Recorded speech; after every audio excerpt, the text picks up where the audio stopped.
தந்தி தொலைக்காட்சி நேயர்களுக்கு வணக்கம். நல்லதை சொல்வோம், நல்லதை செய்வோம், நல்லதே நடக்கும். இன்று 25/5/2024 சனிக்கிழமை. கேட்டை நட்சத்திரம் காலை 11:12 வரை, பிறகு மூலம். இன்றைக்கு கிழமை சனிக்கிழமை. சனிக்கிழமைன்னு வந்தாலே சனியை கும்பிடுறோம்.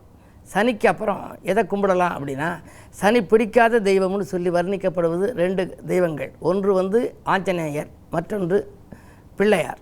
இது 2 எப்படி அது கும்பிடுறதுனால நல்லது பலன் அப்படி தெரிஞ்சுக்கணும். பிள்ளையார் ஒரு முறை சனி பிடிக்க போணுச்சான். ஏன்னா பிள்ளையார் அஸ்த நட்சத்திரம், கன்னி ராசி. பிள்ளையாருடைய ஜாதகத்தை நம்ம வீட்டில் வச்சுக்கினாலே ரொம்ப நல்லது நடக்கும். அவர் என்ன பண்ணாராம், பிடிக்க வர்றபோது, நீ கொஞ்சம் நாளைக்கு வா, நாளைக்கு என்னை பிடிச்சிக்கிட்டு போகலாம், இன்றைக்கி எனக்கு கொஞ்சம் வேலை இருக்குதுன்னு சொன்னாராம் விநாயகர். அதை முதுகிலேயே எழுதிட்டு போ, இன்று போய் நாளை வான்னு முதுகில் எழுதி வச்சிருந்தாராம். அவர் எழுதிட்டு போயிட்டார். இன்று போய் நாளை வான்னு சொல்லி முதுகில் எழுதியிருக்கு விநாயகருக்கு. மறுநாள் வந்தார் சனி. இன்று போய் நாளை வான்னு அதில் எழுதியிருக்கிறத பார்த்த உடனே அவர் திரும்பி போயிட்டார். இந்த பிள்ளையார் என்னைக்கு இவர் வந்தாலும், சனி பகவான் வந்தாலும் இதை படிச்சுப்பார், இதுபடி நடந்துக்கினாராம். அப்படி வருவதற்கு ஒரு பாடல் கூட உண்டு. இன்று போய் நாளை வா என சனியை பார்க்க வைத்து தந்திரத்தை கையாண்ட தலைவனூனை போற்றுகின்றேன், 7:30 சனியோடு எச்சனியும் விலகியந்தன் வாழ்வில் நலம் காண வரம் தருவாய் கற்பகமேனு கற்பக கவசம் எடுத்துரைக்குது.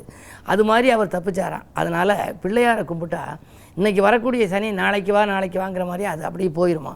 அதே நேரத்தில் அனுமனை கும்பிடுற போது அனுமன் சஞ்சீவி மலையை தூக்கிட்டு வந்தார். வர்றபோது அனுமன் மூல நட்சத்திரம். மூல நட்சத்திரத்தில் பிறந்தவங்க முகம் சுளிக்க வேண்டாம். பெண்கள்லாம் மூலம்னா பயப்பட வேண்டாம். அனுமனை கும்பிட்டா அந்த மூல நட்சத்திர தோஷம் விலகும். மூல நட்சத்திரத்தை அன்றைக்கே அபிஷேகம் செய்து கும்பிட்டா சிறப்பான இடத்துல திருமணங்கள் முடியும். என்னுடைய அனுபவத்தில் நிறைய பார்த்துருக்கேன். இந்த அனுமனை மூல நட்சத்திரங்கிறதுனால அவர் பிடிக்க வந்தார். அவருக்கு எப்போ 7:30 சனி வருதோ அப்போ சனி பிடிக்க வந்தார். அந்த நேரத்தில் இவர் சஞ்சீவி மலையை தூக்கிட்டு போனாராம். இந்த நேரத்தில் வந்திருக்கியே அப்படின்னாராம். இல்லை, நான் உன்னை பிடிச்சே ஆகணும்னாராம். இவர் தலையில் ஏறி உட்கார்ந்தாராம் சனி. சனி உட்கார்ந்தோன்னா அனுமன் சஞ்சீவி மலையை அதுக்கு மேலே வச்சுச்சான். அனுமனுடைய தலைக்கும் சஞ்சீவி மலைக்கும் நடுவில் மாட்டிக்கிட்டார் சனி பகவான். அது தப்பிக்கிறதுக்காக கதர்னாராம். இனிமேல் என்னை கும்பிடுகிற அடியவர்களை நீ பாதிக்கக்கூடாதுன்னு ஒரு சத்தியம் வாங்கிக்கின்னு சனியை விட்டாரும்பாங்க. ஒரு 3.25 நாளைக்கு இருந்துச்சான். ஆகையினாலே இந்த கதைகள் எல்லாம், இது கதையாக இருந்தாலும் கற்பனையாக இருந்தாலும், நாம் வாழ்க்கையில் அனுபவத்தில் பார்க்கின்ற பொழுது 7:30 சனி, அஷ்டமத்து சனி, அர்த்தாஷ்டம சனி நடப்பவர்கள் எல்லாம் சனி பகவானை கும்பிடுவது மட்டுமல்லாமல் அனுமனையும் கும்பிட வேண்டும். அதே நேரத்தில் ஆணைமுக பெருமானையும் கும்பிட்டால் அற்புத பலன் கிடைக்கும் என்ற கருத்தை தெரிவித்து இன்றைய ராசி பலன்களை இப்பொழுது உங்களுக்கு வழங்கப் போகின்றேன். மேசராசி நேயர்களே, உங்களுக்கெல்லாம் இன்று சந்திராஷ்டமம். பகல் 11:12 வரை சந்திராஷ்டமம். எனவே காலை நேரம் உங்களுக்கு சலசலப்பாக இருக்கும், மாலை நேரம் கலகலப்பாக இருக்கும். எந்த புது முயற்சியில் ஈடுபட்டாலும் மதியத்திற்கு மேல் நீங்கள் ஈடுபடுவது நல்லது. அருகில் இருப்பவர்கள் மனங்கோணாமல் நடந்து கொள்ளுங்கள். ரிஷபராசி நேயர்களே, உங்களுக்கெல்லாம் இன்று பகல் 11:12க்கு மேல் சந்திராஷ்டமம். ஏதாவது ஒரு புது முயற்சி செய்ய நினைத்தால் அதிகாலையிலேயே செய்து விடுவது நல்லது. ஒரு தொழிலுக்காக ஒருவரை பார்க்கப் போகிறோம், அல்லது ஏதேனும் பணம் கேட்டு நீங்கள் ஒருவரை பார்க்கப் போகிறீர்கள் என்றால், இது போன்ற எந்த முயற்சியாக இருந்தாலும் காலை நேரத்தில் செய்து விடுவது நல்லது. ஏனென்றால் உங்களுக்கு காலை நேரம் கலகலப்பாக இருக்கும், மாலை நேரம் சலசலப்பாக இருக்கும். பயணங்களை மாற்றி அமைத்துக் கொள்வது நல்லது. உத்தியோகத்தில் சக பணியாளர்களின் ஆதரவும் குறைவாகவே இருக்கும். குடும்பத்திலும் பிரச்சனைகள் கொடிகட்டி பறக்கலாம், கவனம் தேவை. மிதுனராசி நேயர்களே, உங்களுக்கெல்லாம் நிதிநிலை உயர்ந்து நிம்மதி காணுகின்ற நாள். நிழல் போல தொடர்ந்த கடன் சுமை குறையும். 10லே செவ்வாய் இருப்பதால் புதிய தொழில் தொடங்கும் திட்டங்கள் நிறைவேறும். உத்தியோகத்தில் உள்ளவர்கள் விஆர்எஸ் பெற்றுக்கொண்டு வெளியில் சுயமாக சம்பாதிக்கலாமா என்று கூட சிந்திப்பீர்கள். உங்கள் சிந்தனைகளுக்கு நல்ல பலன் கிடைக்கக்கூடிய நாள் இந்த நாள். கடகராசி நேயர்களே, அஷ்டமத்து சனியின் ஆதிக்கம் இருந்தாலும் லாபஸ்தானத்தில் 4 கிரகங்கள் சூரியன், புதன், வியாழன், சுக்கிரன். எனவே பணவரவு திருப்திகரமாக இருக்கிறது. உங்களுடைய சிந்தனைகள் அனைத்தும் இன்று வெற்றி பெறப் போகின்றது. அயல்நாட்டிலிருந்து உங்களுக்கு ஆதாயம் தரும் தகவல்கள் வரலாம். பாலிய நண்பர்கள் உங்கள் பணத்தேவையை பூர்த்தி செய்வார்கள்.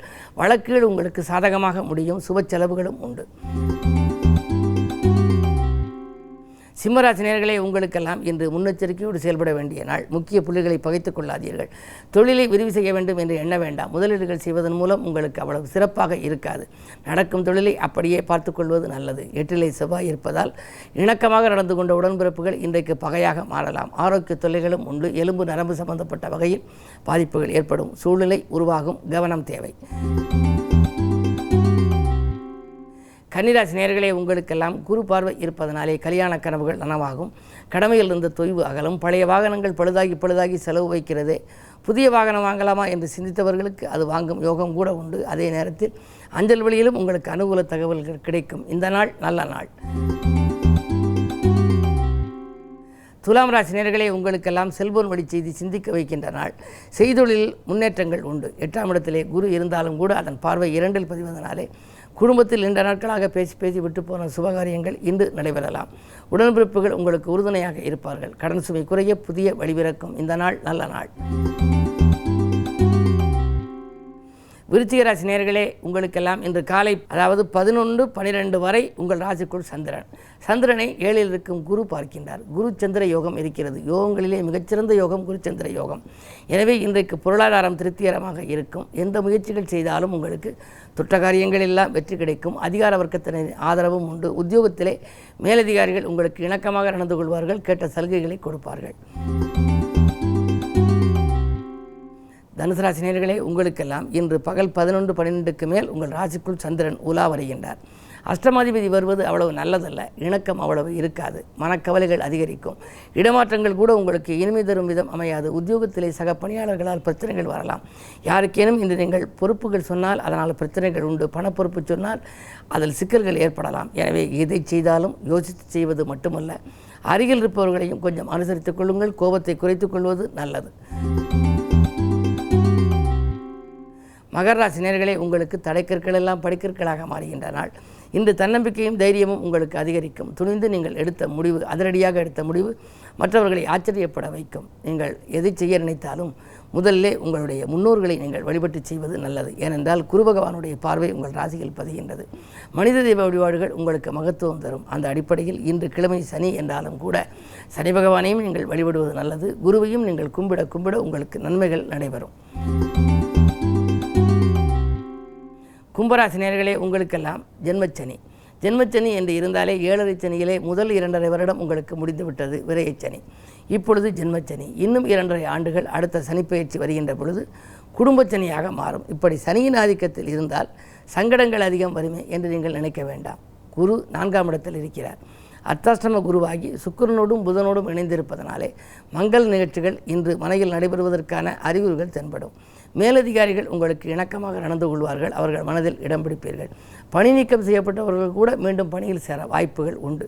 2இல் ராகு இருப்பதால் பொருளாதார பற்றாக்குறை அகலும். நினைத்தது நிறைவேறும். மீனராசி நேயர்களே, ராசியிலேயே செவ்வாய் தைரியகாரகன் செவ்வாய் இருப்பதனாலே தைரியமும் தன்னம்பிக்கையும் உங்களுக்கு அதிகரிக்கும். கொடுத்த வாக்கை காப்பாற்றி மகிழ்வீர்கள். இடம் வாங்குவது, பூமி வாங்குவது, வாங்கிய இடத்தை விற்பது போன்றவற்றையெல்லாம் கவனம் செலுத்துவீர்கள். இன்றைக்கோ குறைந்த விலைக்கு வாங்கி போட்ட இடம் இன்று அதிக விலைக்கு விற்று அதன் மூலம் வருகிற லாபத்தை கொண்டு தொழிலை வளப்படுத்திக் கொள்ள முன் வருவீர்கள். இந்த நாள் உங்களுக்கு கேட்டது கிடைக்கும் நாள், நினைத்தது நடக்கும் நாள். மேலும் விவரங்கள் அறிய தினத்தந்தி படியுங்கள்.